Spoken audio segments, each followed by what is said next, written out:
में मिल जाता है, माटी का शरीर माटी में मिल जाएगा।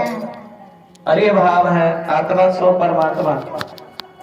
शरीर माटी में मिल जाएगा, कोठी बंगले में हल चुबारे सब एक दिन माटी बन जाएंगे, लेकिन आत्मा कभी माटी बनती नहीं है। यही तो भाव है ना, तभी तो इसको आत्मा बोलते हैं। क्या बोलते हैं? मतलब जो भगवान का अंश है वो कभी खत्म नहीं होता। फिर वही कथा में प्रवेश करेंगे। सुनीति के यहाँ ध्रुव जी हुए। कौन हुए जी? सुनीति भगत नहीं है, और तब ध्रुव भी कैसे हैं जी? परम भगत। बोलो श्रीमद् भागवत महापुराण की, शिव महापुराण की आनंद। ध्रुव परम भगत है। 5 साल की आपको अभी कथा भी आपको सुनाएंगे। परम भगत और उत्तम भी श्रेष्ठ होता है। कैसा होता है जी? और सुरुचि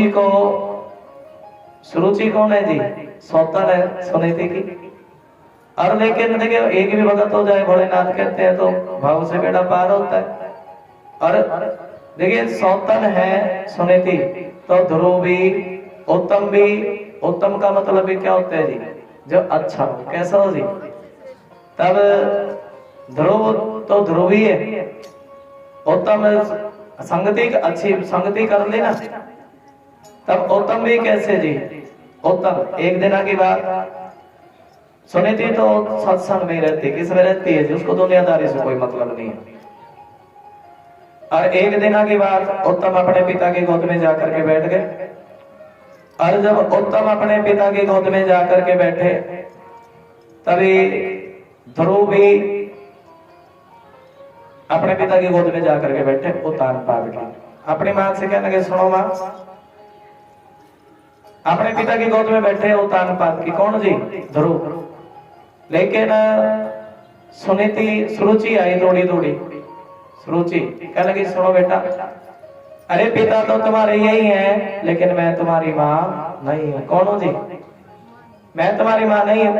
पहले भगवान का भजन करो, और जब तुम भगवान का भजन करोगे तब तुम्हें मेरी कोख से जन्म मिलेगा। क्या मिलेगा जी? उसके बाद अपने पिता की गोद में बैठना। बाजू पकड़ा, नीचे उतार दिया। और ध्रुव राजा का लड़का है तो उतार पाद का ना। और मां के शब्द ध्रुव के हृदय में घर कर गए। ध्रुव सोचने लगा कि मैं अपने पिता से भी बड़ा राजपाट प्राप्त करूंगा। किससे बड़ा जी? अपने पिता से भी बड़ा राजपाट प्राप्त करूंगा। भगवान का भजन करूंगा, और भगवान का भजन करके उस विष्णु से अपने पिता से भी बड़ा राजपाट मांगूंगा। अब देखिए 5.5 साल का बच्चा रोने लगा, अपनी माँ के पास गया। 5.5 साल का बच्चा भगवान का भजन करने के लिए चला। किस लिए चला है जी? छोटी बात है जी, बहुत बड़ी बात है। कोई बचपने में भक्ति करे।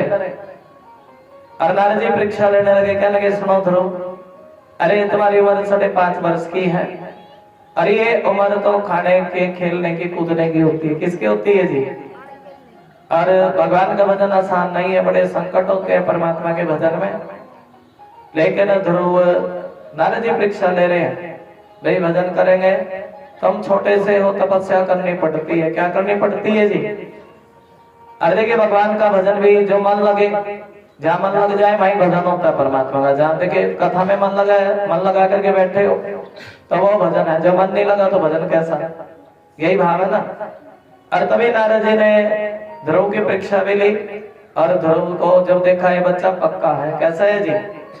पक्का है। तभी ध्रुव को मंत्र दे दिया, ओम नमो भगवते वासुदेवाय। वैसे कथा बहुत बड़ी है, लेकिन हम सुंदर सी सुना रहे हैं। मंत्र दे दिया, और गुरु के दिए हुए मंत्र पर विश्वास हो तो भव से बेड़ा पार हो जाता है।